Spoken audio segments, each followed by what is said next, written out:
कांग्रेस के प्रदेश अध्यक्ष नाना पटोले आज नई मुंबई के दौरे पर हैं।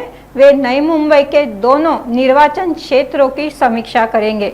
इस दौरान उन्होंने राज्य सरकार की आलोचना करते हुए कहा कि यह गरीब विरोधी सरकार है।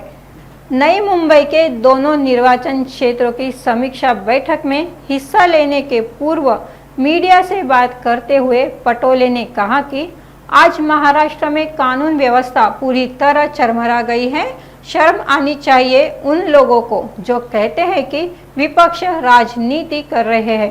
सरकार इनकी है, लेकिन फिर भी हत्यारे बेलगाम हैं और ऐसी बलात्कार की घटनाएं हो रही है। ऐसे में सरकार उचित कार्रवाई करने के बजाय विपक्ष की आलोचना और भ्रष्टाचार करने में समय बर्बाद कर रही है।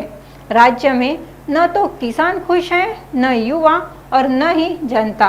सरकार युवाओं के लिए रोजगार की कमी के लिए कोई उपाय योजना न करके सिर्फ खजाना लूट रही है। बघा, निवडणुका तर केव्हा लागतील हा अजून काही सांगता येत नाही, कारण की निवडणूक आयोगच आता भाजपच्या कार्यालयात बसतं असं चित्र आपण पाहतोय। देशाचे प्रधानमंत्री नरेंद्र मोदी परवा लाल किल्ल्यामध्ये बोलत होते की 1 नेशन 1 इलेक्शन आम्हाला आणायचं आहे, पण देशामधल्या 4 राज्यातल्या निवडणुका पण घ्यायला ते घाबरतात आणि त्याच्यामुळे 2 राज्यातच निवडणुका त्यांनी जाहीर केल्या। त्यामुळे ती एक शंका आहे। पण महाराष्ट्रामधली जी काही परिस्थिती आता आहे कायदा सुव्यवस्थेची, ती भयावह आहे।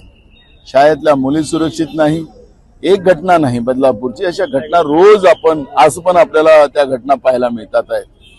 म्हणजे घराच्या समोर उभ्या असलेल्या 13 वर्षाच्या पोरीला उचलून घेऊन जाऊन नराधमांनी सोडलं नाही असं आता कायद्याचा, पोलिसांचा आणि सरकारचा धाकच राहिला नाही अशी परिस्थिती आहे। आणि त्याच्यावरही महाराष्ट्रातला मुख्यमंत्री आणि उपमुख्यमंत्री बोलतात की विरोधक राजकारण करतात आहे। आता यांना ते पण बोलायला लाज वाटतं की नाही वाटत हा प्रश्न आता महाराष्ट्राच्या जनतेच्या समोर आहे। सत्ता तुमच्या हातात आहे।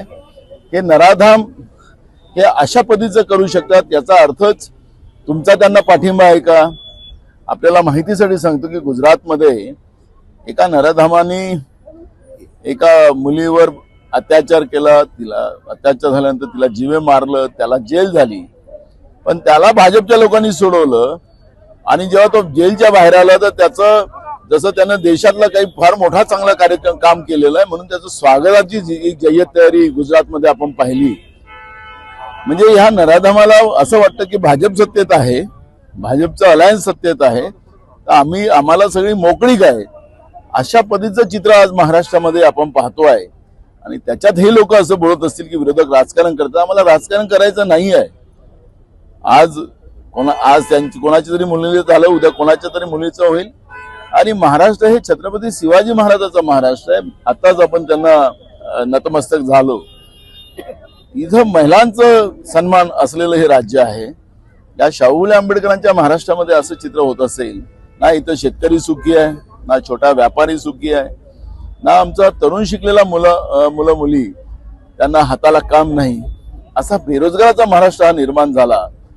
राज्याचा सरकारचं एकमेव काम असं आहे की जनतेच्या नावाने कर्ज गोळा करा आणि त्या कर्जाला लुटा आणि राज्याच्या तिजोरीमध्ये राज्याच्या जनतेचा जो घामाचा पैसा जीएसटी जातो त्याची लूट माजलेली आहे। आणि 3 तोंडाचं हे सरकार आहे, लूटमार मध्ये लागलेलं आहे, लुटोबाटो मध्ये लागलेलं आहे। आणि त्याच्यामुळे राज्यातला कायदा सुव्यवस्था आणि हे सगळ्या गोष्टी संपल्यामुळे आज आपण पाहतो की ही तुम्हाला निवडणुकीची रॅली वाटतं, पण हा सगळा जनतेचा आक्रोश आहे आणि हा रस्त्यावर आलेला आहे।